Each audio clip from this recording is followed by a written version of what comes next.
Yeah, I appreciate. I've been doing some yoga and doing running and trying to get more mobility. Uh-huh. And I've have chronic, like, I think it's stress related behind my shoulder blades, neck stuff. Okay. Get undressed, get under the sheets. Ooh, you're in for a treat.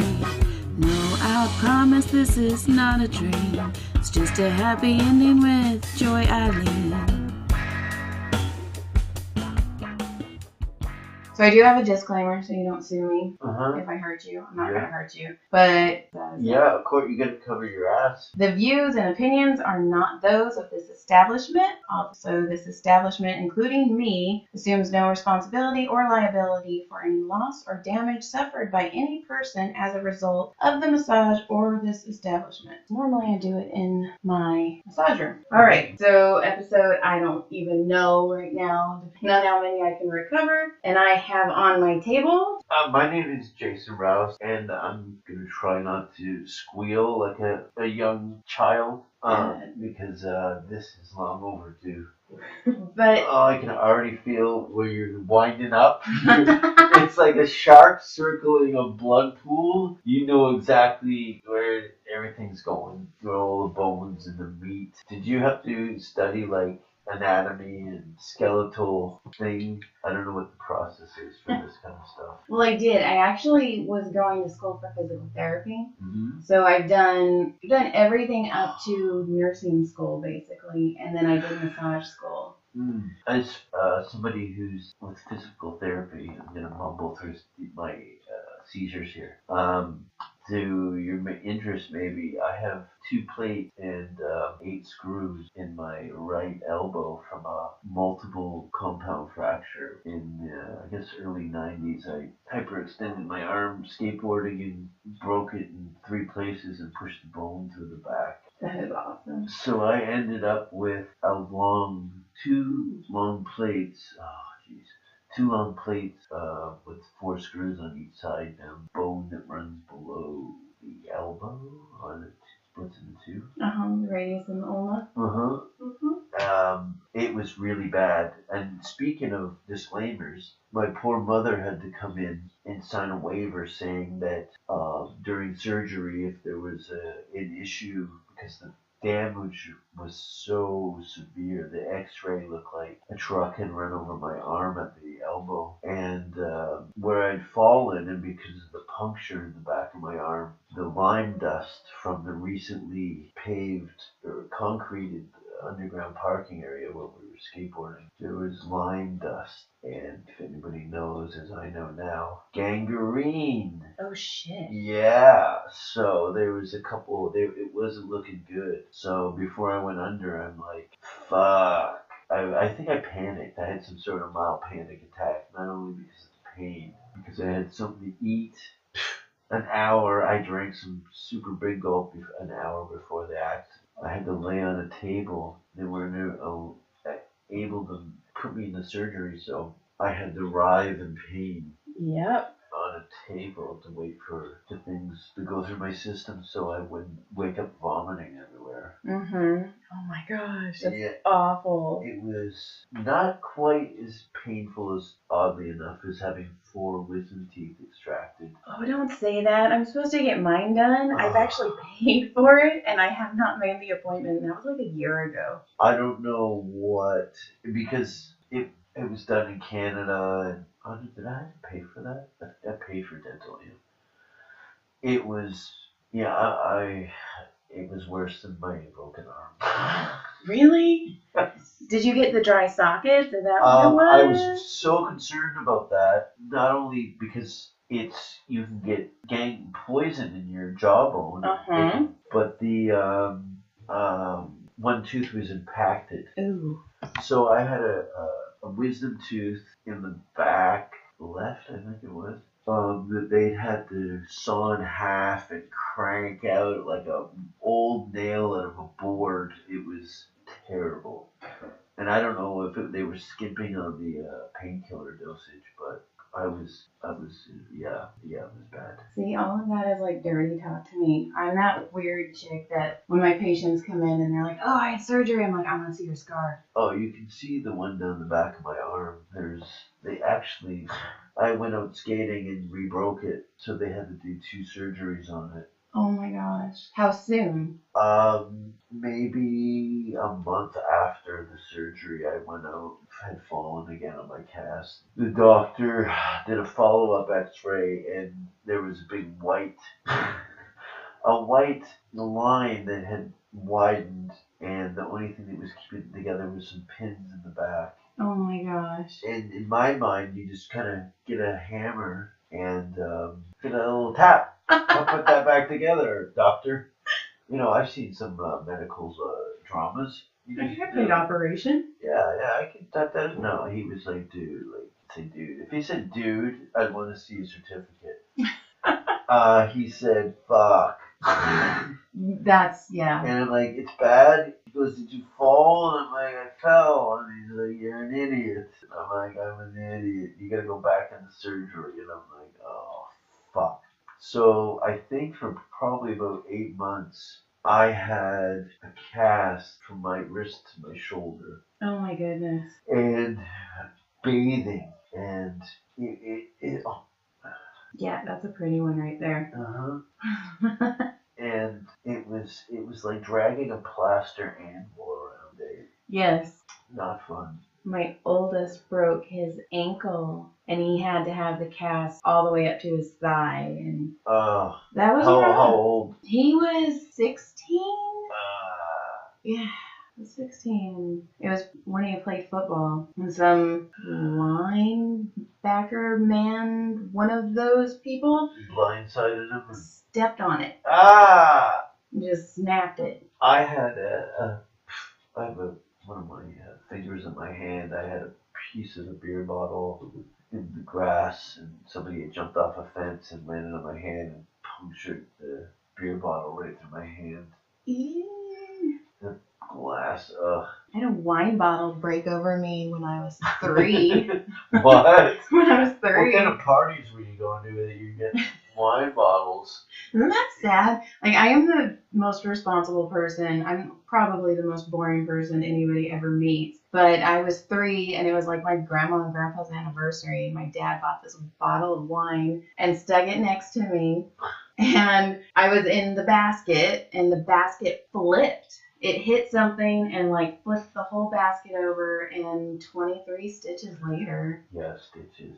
Yeah. I prefer staples. I guess it depends on where they're sewing you up, but. I know it was a long time ago. What, 33 years ago? Because I'm 36. I had a pin removed. 2 of them actually. These L-shaped stainless steel. They look like stainless steel knitting needles that were L-shaped. I had a broken right hand, and the heads of the wire pins that were keeping these outside of bone together, they were sticking through the top of the skin. Uh-huh. So I'm like, okay, because I was under surgery for the placement, so I'm assuming they're gonna put Daddy back to bed for the removal. Nope. He goes, okay, we're gonna take out your pins. And I'm like, right now? He goes, yeah. He pulls a drawer open with some stainless steel pliers, and my heart sunk. I'm like, oh no. And one of the pins had become like calloused and really raw, and I'm trying to keep it clean. You got this bullet hole on the side of your hand, and it's become.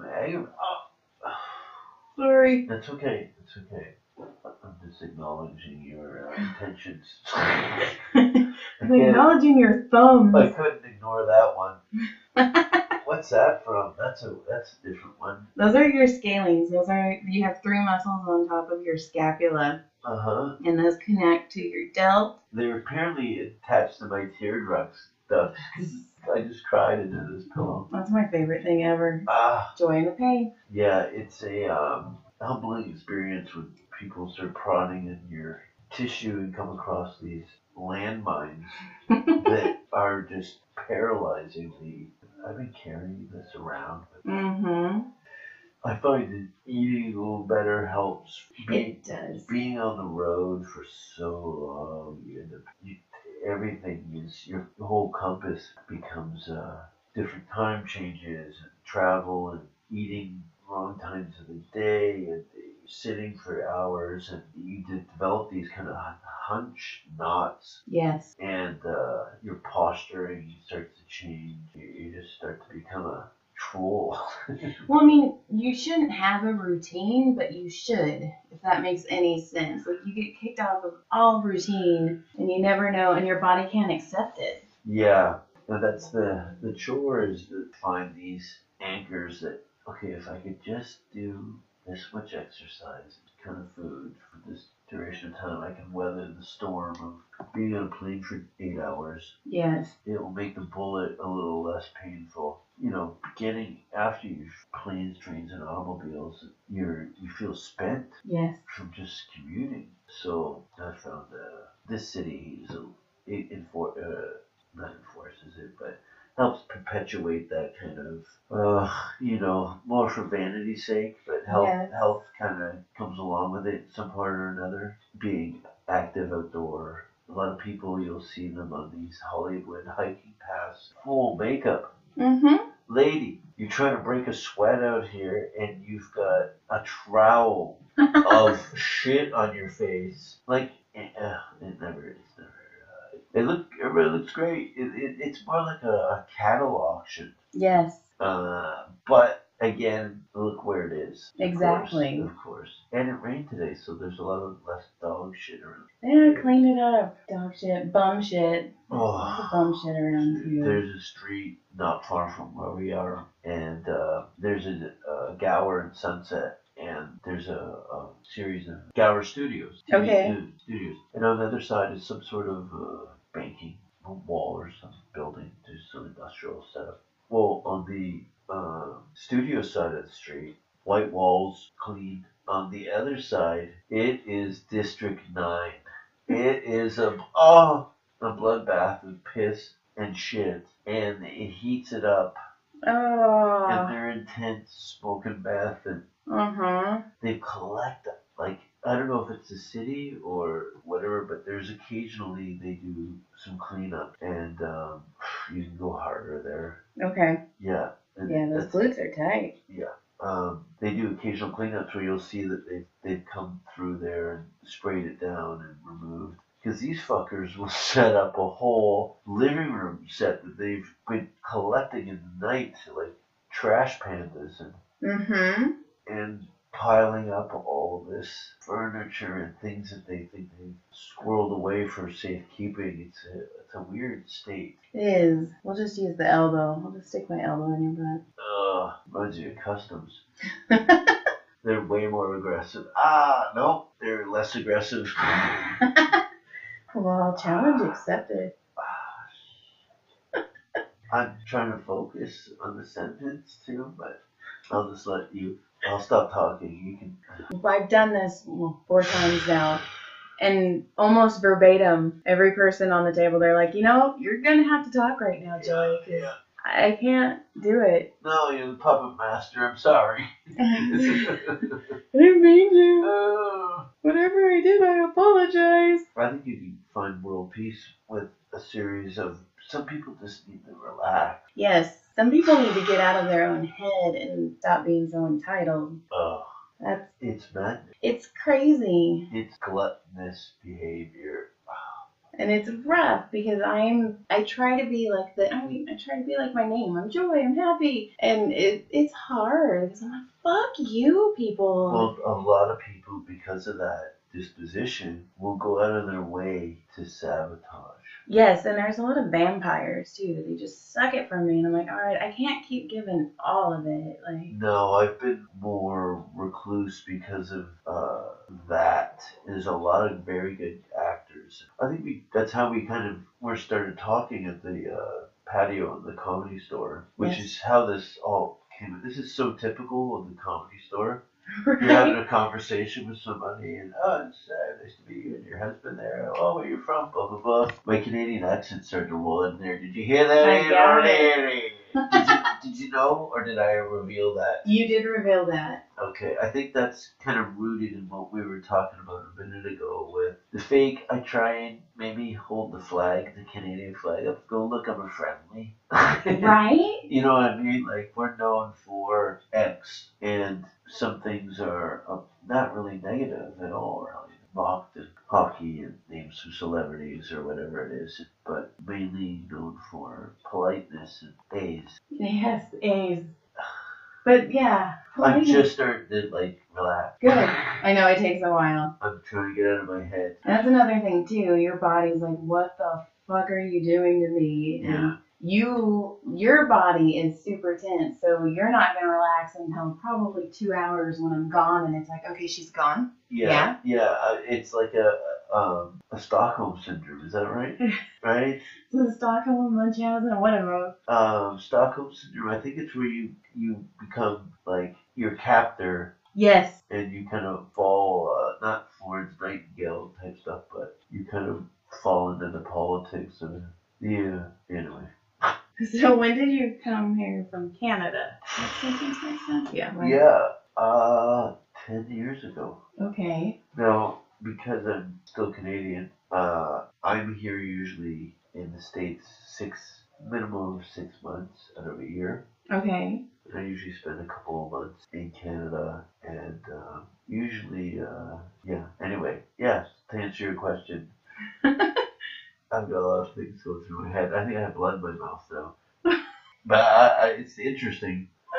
So 10 years ago, I'd come out here, I think fall of 2001 for my first time. I'd been doing comedy in Canada 5 or 6 years. I started 95, 2000. Yeah, so I was doing stand-up for about 6 years, and I had some pretty immediate success in Canada as far as the big career run. Okay. I did some TV things and what have you, but the New York and Los Angeles was kind of was the end game as far as throwing my hat into the World Olympics of entertainment. Right. And I ended up moving to England for 5 years while my green card paperwork. So I was on an ancestral visa. My grandfather was born in Grimsby, England, and I had a grandmother from Ireland, Cork. Okay. And that allowed me to gain a ancestral visa to live in the UK. So it allowed me for 5 years to travel and do comedy in, 15 countries in various forms, from small villages in the north of Finland, like Lapland and Oulu, and to a TV show in Russia and Africa, and a fucking 1,000-seat casino gig in front of 1,000 black people. Like, it just brought me all over. I wanted to get a broader perspective on the world before I took all that to Hollywood or New York. Okay. And it has done nothing for me. I went to experience all this culture, and no one wants to hear about it. But what I do, probably about a third of my career is in Europe, so I could be a little more worldly, I guess. Okay. And I tend to be a little more malicious. I have a spite towards the audiences here. Okay.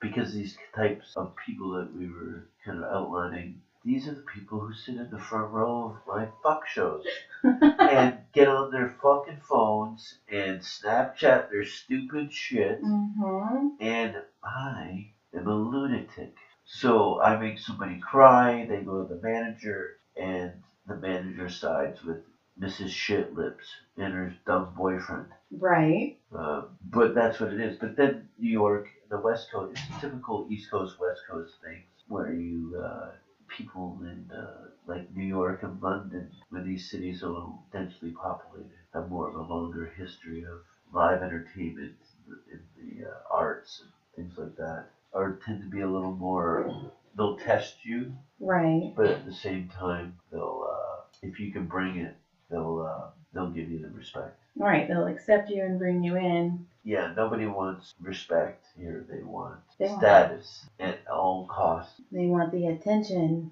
They're sick. That's And I'm here to drown all those babies. I don't know.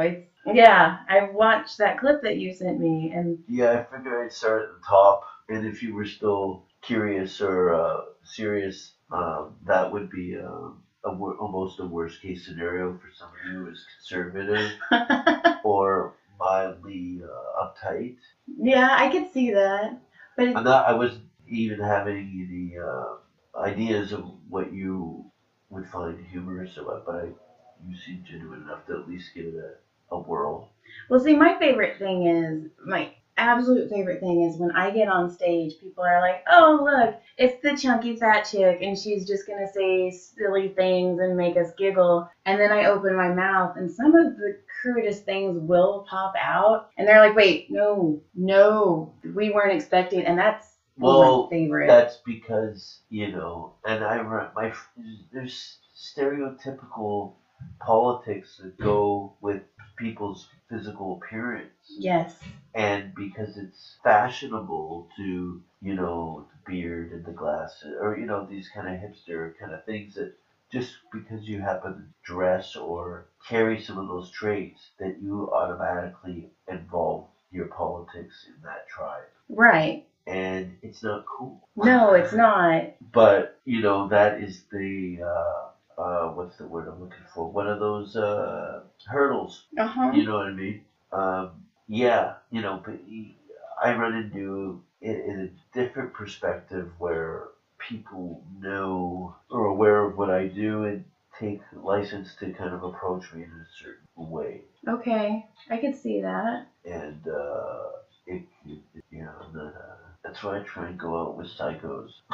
Those are fun. Yeah, until you realize they're psycho. Well, I have some friends that are we'll say live on the fringes of society. Okay. So if you get goofy vampiric people, Mm-hmm. they're immediately identified and exiled very quickly through sometimes violence. Okay. Yeah. I don't know. I like being so diverse that people are like, who the fuck are you? Exactly. And that's the fun part. You're not the same person you were, a year ago. No, and that is I used to be really, really introverted because I was dating an abusive asshole. Uh-huh. And then I think honestly within the last 4 or 5 years is when I started being like, okay, I know what I want to do. And it sucks because I'm old and I'm going to die tomorrow. And I'm like, God damn it. Why didn't I figure this out sooner? No, but that's your own clock. You've made this up. This is a marathon. Yes. It's not a race. And it's fun. It's, Enjoy the journey. And, I'll tell you from just my experience of the last 20 years that I've been doing comedy, I've met some of the most and worked with some of the most interesting, exciting artists and people from all around the world. There's been some complete messes in the middle of all that, but I have no regrets. I've lived a pretty charmed life in comparison. Right. I mean, I want to say I regret dropping out of college and moving to Texas, but my first 3 books were based on him. Uh-huh. So, I'm like, all right. No, well, that's the thing. Lemon's lemonade. Right. Right. This is all fodder that will make your comedy great. Roseanne Barr, her whole show, and it brought people to interview her ex-husband about just general conflicts in the family. Mm-hmm. These outlined these Emmy award-winning TV shows. So these things that are, you might want to cross off, are probably the things that you should be focusing on. That, yeah. I've tried. I've sat down and like, okay, how can I twist this? No, you just write a story on a page, and then you start to highlight things that are key in the story and that you might think that might end up as something funny. cross off the other shit off the back of it, Right. and get a general bullet point idea for that line and go up and riff it, run with it, try and stay within the beats you've created, but also be present in the room. Right. Record it. I'm only doing this because I'm in the middle of recording my hour special in Denmark in December. Awesome. So I'm fine tuning my process that I use to cut all my bullshit out of my life. Okay.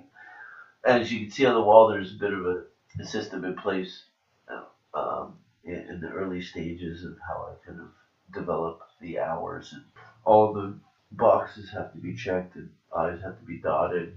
Okay. And it just folding it over and over till it's like a sword. Right.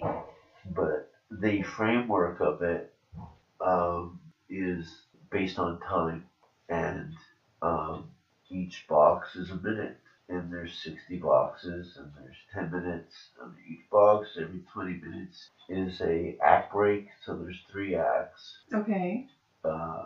20 minutes in each act, and there's a beginning, a middle, and an end, all within the beginning and the middle and the end, 60 times. Okay. That's like the grid that I use. It's kind of like a screen. Actually, you know what? It's a screen. And when you sift things at the beach, it all has the stuff that sticks on the top of the screen. That's the stuff. Okay. Yeah, the other stuff's bullshit. The other people's toenails and fucking bad punctuation.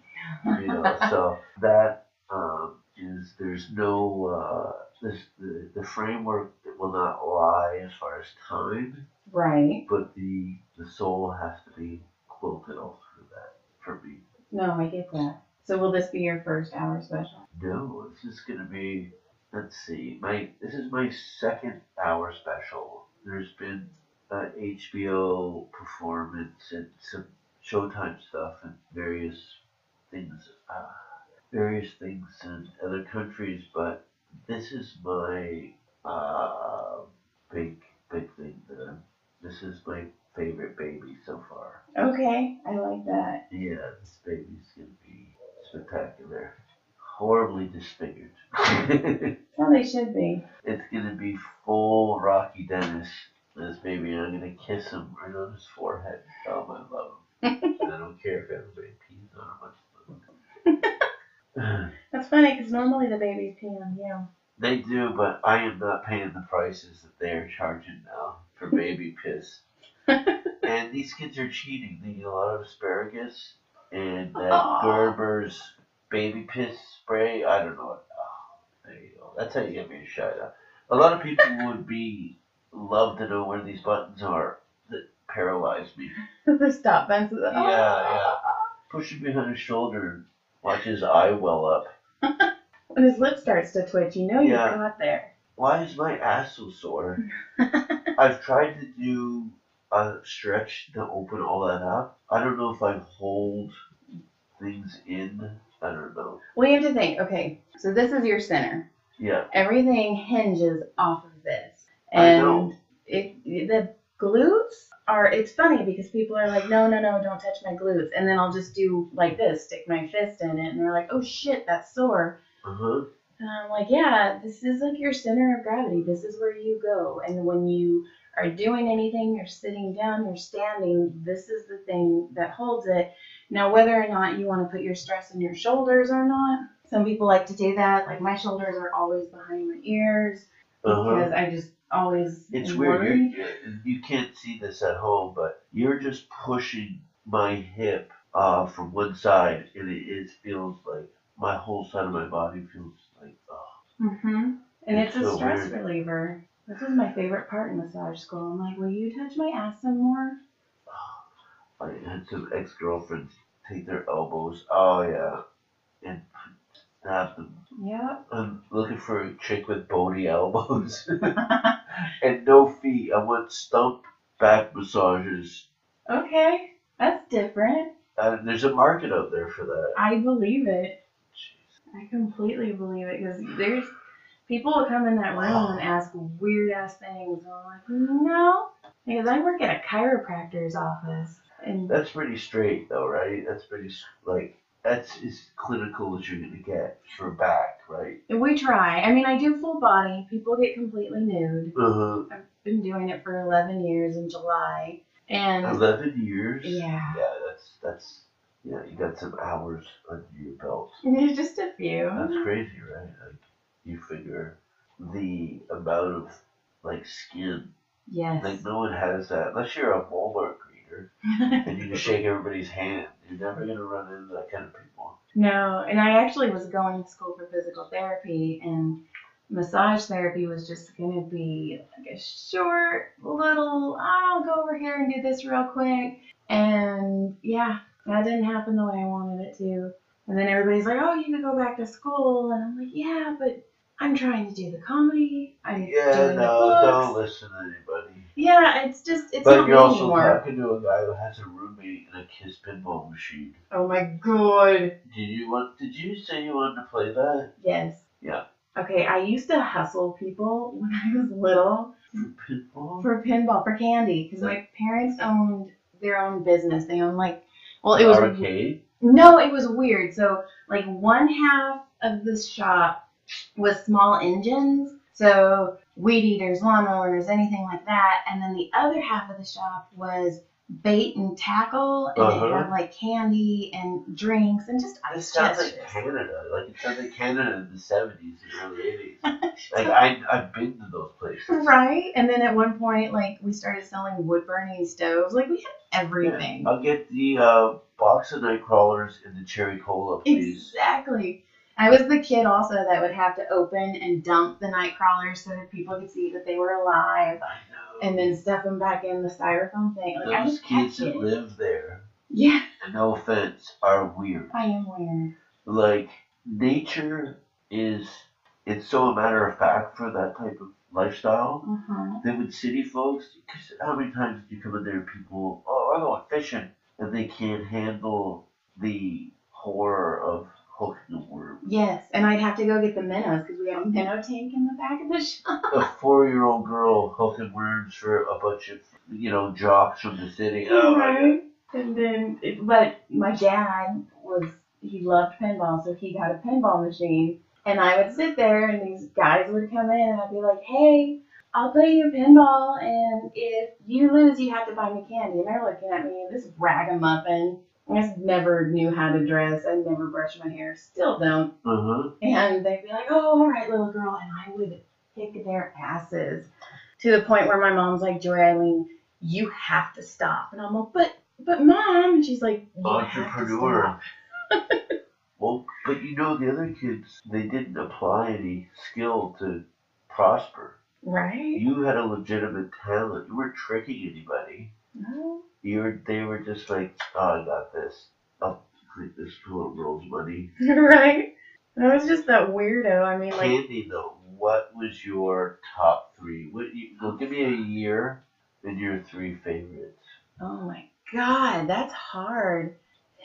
Ooh, probably, I started doing this probably when I was like 8 or 9, so that would have been 89, 90. That's a good year for candy. It was a good year for candy. But I don't know, I was like kind of boring. It was always like the Reese's peanut butter cup. Oh, I had marijuana once. A friend of mine had gotten from an individual in Vegas, and they were twice as big, and they were fucking strong.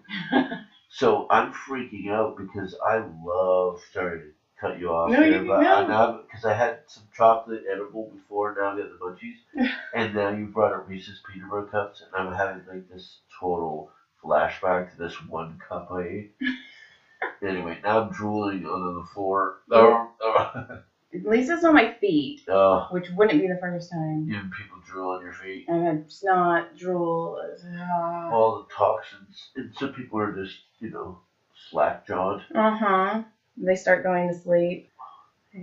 But weird fact about me. I mean, I really am ridiculously straight-laced. I've never done drugs. That's cool. It's weird, I know. You want to hear something weird? Yes. I've never driven a car in my life. No! That is the truth. That is awesome. That makes me feel better. I didn't get my license until I was 18. Yeah. And then I flipped a car when I was 19.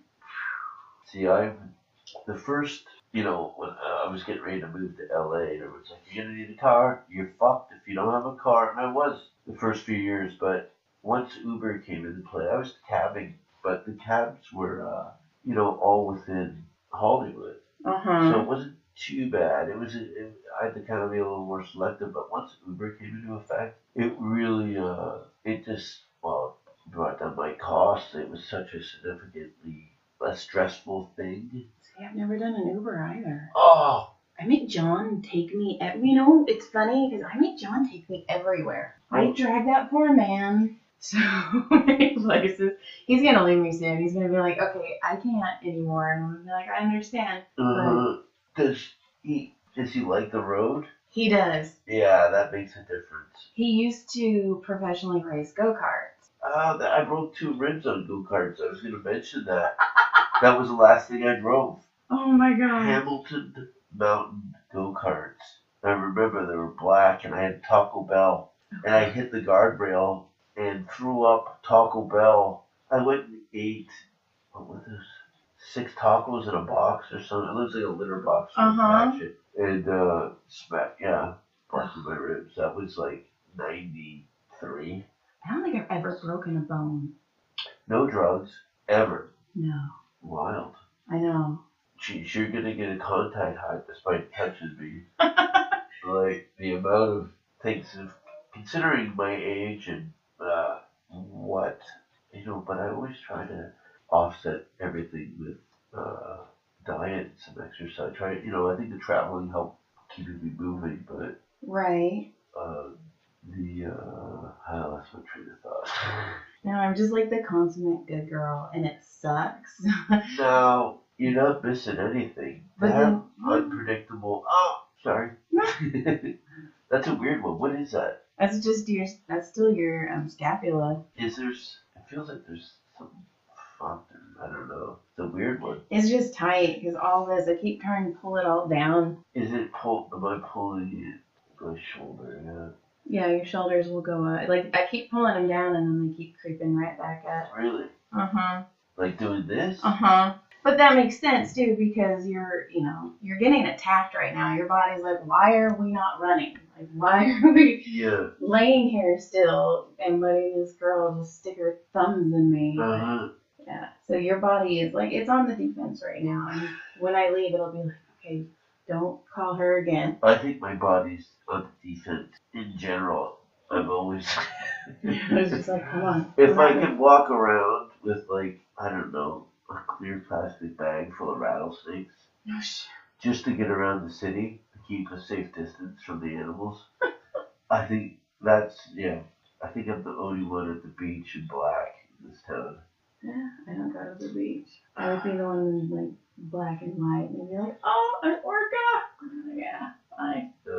Alright, gotcha. I usually just shit in my hand and start throwing it at people at picnics. Oh, okay. Dressed as a chimp. Nice. That'll work. That's what my kids do, but that's how they think they're gonna meet a girl. So. Throwing their shit around? Mm-hmm. Is there an app for that? Probably. If not, there will be. Shit throwers. Yeah, because at one point, like, when or if whatever this podcast decides to do, I want to start doing it where it's live too, so people can watch it. And oh, totally. You could do it on stage at a comedy club. That I've told people. That's my first hour special, is pulling somebody out of the audience and being like, all right, get on the table. Let's see what I can get from you. We can talk about this now, but do you know what the Edinburgh Fringe Festival is? No. Okay. It's the biggest arts festival in the world. And it runs a whole month of August in Scotland, in Edinburgh. Edinburgh! Okay. Not Edinburgh! Edinburgh! They get pissed when you fuck the Scots. Will fuck you up. I have a Scot friend. Whew! I like Scots. I like Welsh people. I like people of the world. But what was I talking about? The arts festival. Oh, you do a 1 hour show and in a small theater. I'm so distracted. I'm trying to describe this articulately and I'm just This is perfect. I love this. But go to just Google the Edinburgh Fringe Festival. And I Okay. think with a little bit of road work and some consistency, practice, Uh-huh. stage time, and getting into a comedy club at least, a half a dozen times a year outside of California, Uh-huh. that you could put together a good 1 hour show where I think this whole format, people would come. You think? Not only that, with a random selection from a patron, Mm-hmm.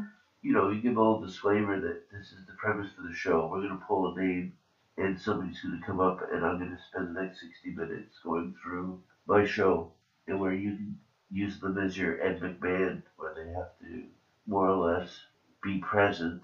Uh-huh. And you are on two planes between your performance to the audience and the work that you're doing with your hands. It's an interesting kind of figure eight. Right. That's how the whole comedy started. Is I was massaging Derek Mears, who he's been in a bunch of movies. He's like Jason in the last Friday the 13th. Oh, cool. And he was my very first professional massage. Uh-huh. Is he a large man? Yes, his feet were hanging off the table. Oh, shit. I walked in and I go, what the fuck am I supposed to do with you? And I'm like, fuck, I'm gonna get fired. And he's laughing, and we were just having such He's a your good time. first? He was my very first professional massage. Jesus. Was everyone afraid, or are he's just a lot of beat? He just walked in at the right time. And my doctor was like, hey, we just hired this new girl. And I was like, 11 years, 24? And he's like, what do you think? And Derek's like, I'll get on the table for her. And he got on the table. Isn't that like a 2-person job? It seems like it. Like, I know when people get large back tattoos, sometimes they'll bring in somebody for shading and what have you, but to have the manhandle, I can't even imagine what the guy weighs. He's over 6 foot. Yeah, he looks like Mr. Clean. Like Mr. Clean walked out of the TV, and he's huge. Yeah. And then I started going over to his house, Uh-huh. and I massage him at his house now, and we just have the most fun. And he was like, okay, I'm getting you in touch with the guy I did stand-up class with. Uh-huh. And I took 2 classes with Tom, and it just kind of snowballed from there. And how long ago was that? When did I do it? Like 3 years ago? Okay. But then I did stand up for the first time 5 years ago? No, 4 or 5 years ago. Wow. But it was 5 minutes at the Ha Ha Club for $5. Yeah. And then I didn't do it for 2 years. See, that's a problem, is that you've picked almost the worst place in the world. I know, I've heard. There's some anomalies that it's not impossible, but there's so much white noise around that it's very hard for you to, because you're being told what to do all the time by people who don't have mind their own business. Yes, and I'm a people pleaser. Yeah, and you're going to have to start to learn to partition some of that off, because don't give them the benefit of the doubt. Right. Just kind of, I might be the worst. But see, I don't know, like, writing is more my passion. So I don't know, like. Well, that don't partition it up. It's a symbiotic performer writer. So the writing is just a safe place to hide. Why don't you take your good writing and put it in front of a group of people who are actually going to give you a genuine response? Because people are mean and they're not me. The fact that you're here, my whole onstage is I'm mean. I'm the meanest, but there you go. The shoulder. Are you right-handed or right-handed? Right? After the arm break, Uh-huh. I became ambidextrous in some weird way. There's certain tasks that are used with my left, but the majority the right, depending on what it is. But yeah. No, I get that, because even when I'm working out, which is weird, my left hand is stronger. I can lift more heavy with my left hand, and I'm right-handed. Yeah, I found that like a chin up or anything that elongates you evenly. Uh-huh. But I think between the thick wallet I have in my back pocket and the probably 5 degrees that I've lost off my extension of my right arm. There's probably some alignment issues, Yes. which is contributing to this shoulder and ass pain shit. But yeah, even like when I do, let's just say I do a snatch, the left arm will be up before the right arm. Yeah. The muscle memory and all that. I think my right arm I use more for fine tuning, and then my left arm is more like elbow. It's my muscle. Yeah, I think that was a good one. Your IT band. Yeah, this is an asshole. This is something you should roll out. You should roll that out? Yes. Yeah. Because it contributes to a lot. The IT band is an awful, awful thing. From my knee to my hip? Because it's from your iliotibial. It's IT. And it's bad, what, if I don't? If you don't, because it gets really, really tight. Okay. You can cuss me out. If you want, you can text me and call me while you're doing it. No. You would not be the first person and be like, fuck you, Joy. No, I've got a bit of a, shit. Yeah.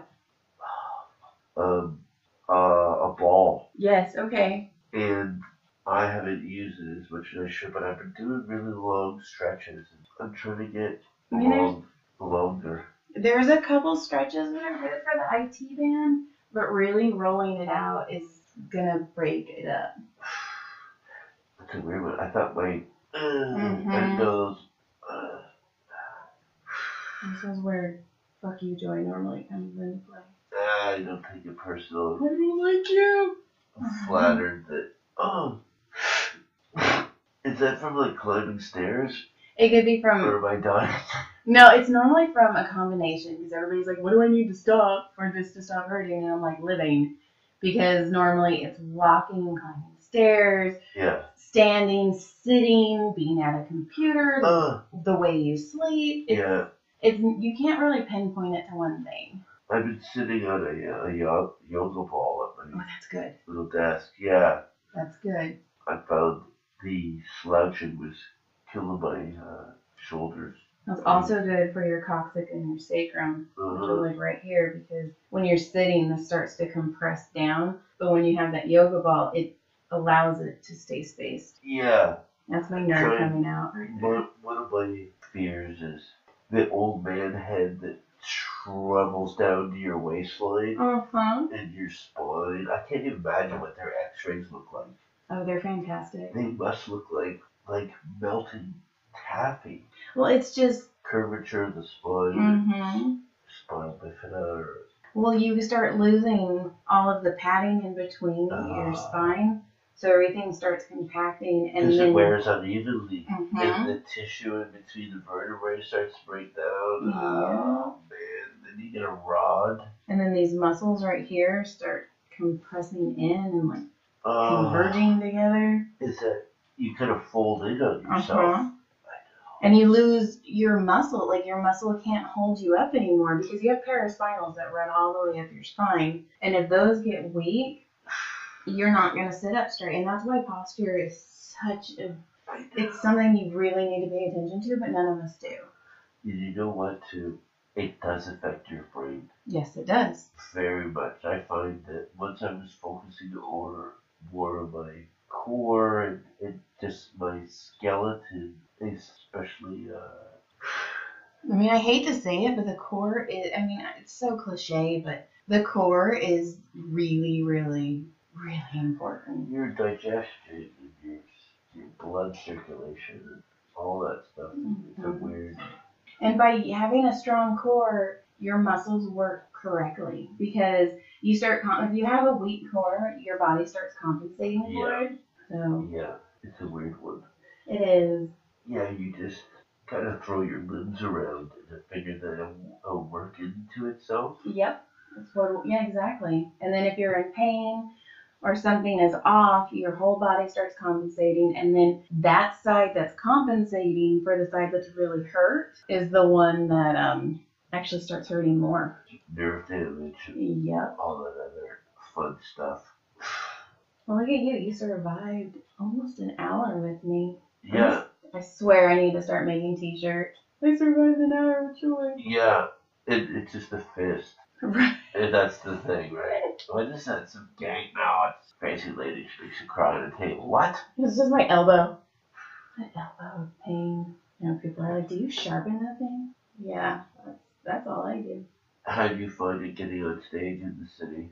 I just really, really started. I mean, last year, I maybe You've got had some breaks. Well, I don't reckon this is your last break. Yeah. This is your last break. I've been doing good, like, Wednesdays, because Thursdays are my day off. I mean, it's sad. I get off work at 8 o'clock. You got a handful, Yeah.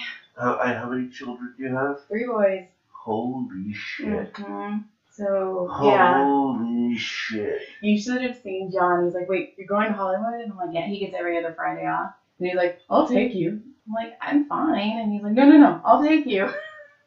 Okay. Yeah, he wants to get out of prison too. Uh-huh. He's like, we'll go out. Maybe we'll go to the store. I'm like, whatever. That's fine. My friend, who I grew up with, 6 brothers and sisters. Nope. Right? Oh, my God. His house was at a sane asylum. The kids were all taken care of. The parents were great. But he goes, look at my dad. Yeah. And I go, what? He goes, he's smiling. He goes, you know why he's smiling? And he goes, he's going to work. Yep. He's there, and he goes, and he rides his bike to work. He's a steel worker, and he'd ride his bicycle to work at like 6 in the morning. Yep. And loved it. I don't blame. I get it. It's hard. Yeah, it's crazy. 7 kids. You know what? I wasn't even supposed to be able to have kids. I've heard that one before. And yeah, I actually cussed the doctor out because I thought I had ulcers. Uh-huh. And she was like, "No, you're pregnant," and I'm all, "Fuck you." And she's like, how long were you pregnant? I was almost in my 2nd trimester. That's a great one, by the way. What you're doing. That's cool. Yes. But yeah, and then John was going through this horrible custody battle with our oldest, with his crazy fucking ex-wife. And I had to come home, and I'm like, hey, remember I told you I couldn't get pregnant and I'm on birth control? Yeah. And yeah. Well, you guys seem happy. He obviously reacted well. No. No? No. What's this your... Did he have children previous? We had he had our oldest. Yeah, we had the oldest, and then my middle is my first kid, and then our youngest is my 2nd kid, but I have 3. So. I have 2 nieces who I just be the cool. Oh, that's so fun. That's bad. All right, you survived. Do you want to plug anything? I don't know when this is going to go out, honestly. So, any social media, anything like that?